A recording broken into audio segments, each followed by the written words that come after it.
Today, I consider myself the luckiest man on the face of the earth.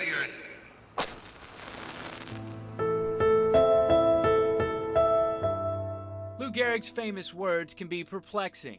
Once one learns about the disease that bears his name, Lucky is not a thought that is conjured up.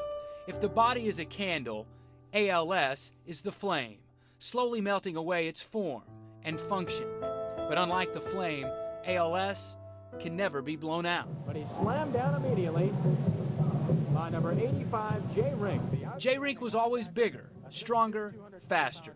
He stood out among a group of standouts. The 1985 Brother Martin football team sent 4 players on to Division I football, including Rod West, who later starred at Notre Dame. Jay was literally the heart and soul of our football team. You know, he was just south of crazy. I do believe this.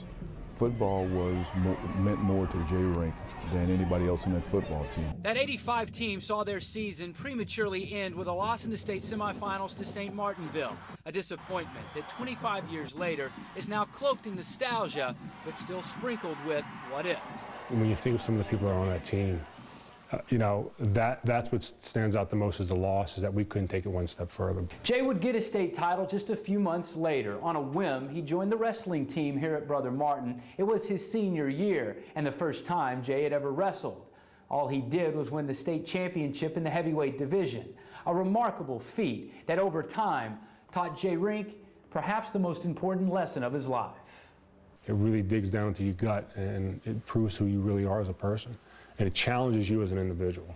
So when things are down or things aren't going your way, that's the kind of sport that you can really, really go back on and pull those experiences and say, you know, I can accomplish anything. June 28, 2010, Michelle Blister had a premonition that her last name would soon change. She had been dating Jay Rink for 2 years, and the proposal on that night, their 2-year anniversary, was a certainty. But Jay would not pop the question that night. Instead, he and Michelle were hammered over the head with the news they had feared. The stiff joints, the muscle twitches, the weakness, the fatigue that they had prayed was something else wasn't. Jay was diagnosed with ALS. That was rough. That was a, Yeah, that was a rough day, and his kids were in 28. town. Yeah.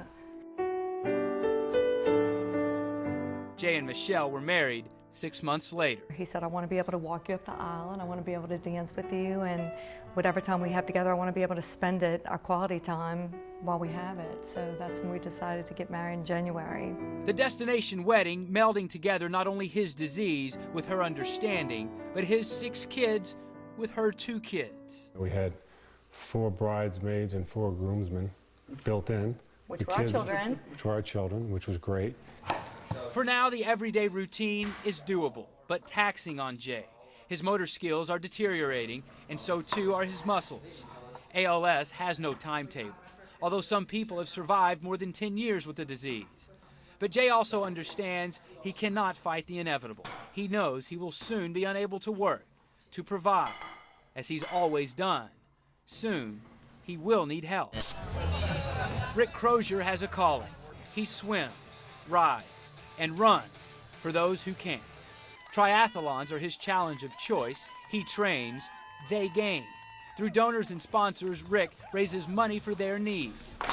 His wetsuit, a testament to his dedication. In the first 2 kids we did 2 years ago, Maggie Abear and JD Blue, we ran and raced for them, and the next 2 kids we had Aiden Gannon and Matthew, 2 wonderful kids again. No cause is more important than the other, but his most recent inspiration was a little more personal. Rick has known Jay Rink since they played football together at Tulane. That's also how Rick ended up marrying Jay's sister. So I met her, and I'm like, didn't say anything to him because he was big, strong, and faster than me. I didn't know him that well, so I didn't want to say his sister was cute. Rick seemed to always know when to ask permission and when to ask forgiveness with his brother-in-law. He chose the latter when it came to his next triathlon campaign.